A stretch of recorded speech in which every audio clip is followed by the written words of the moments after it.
This is uranium ore, just a rock, found in the ground, in soil, even in seawater.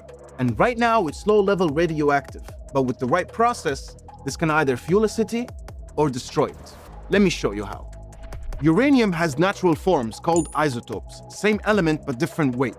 The one we care about is called U-235. It makes up less than 1% of all natural uranium. The rest is U-238, which is too heavy and too stable to be useful for energy or weapons. Our whole story is about separating that 1%. First, the ore gets mined and crushed, treated with chemicals until it becomes a coarse powder called yellow cake. That yellow cake then goes through 2 more chemical reactions until it becomes a gas. Uranium hexafluoride, a white crystal that when heated slightly turns into a gas ready to be spun. Now here's where the magic happens. That gas gets pumped into machines called centrifuges. There are cylinders spinning over 1,000 times per second. The heavier U-238 gets thrown to the outside, and the lighter U-235 stays in the center and gets collected.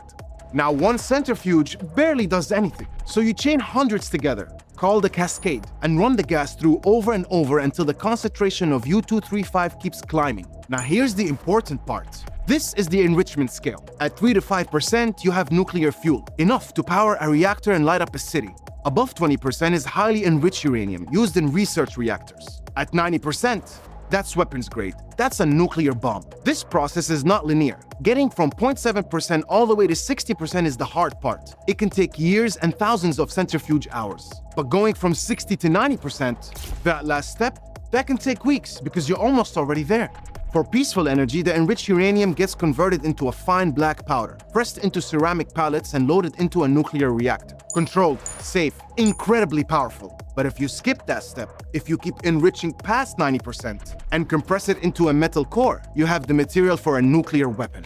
Same element, same process, very different choice. That's why uranium enrichment is one of the most closely watched activities on the planet. Because the line between energy and weapon isn't a wall, it's a dial. And understanding how it works is a step to understanding why it matters.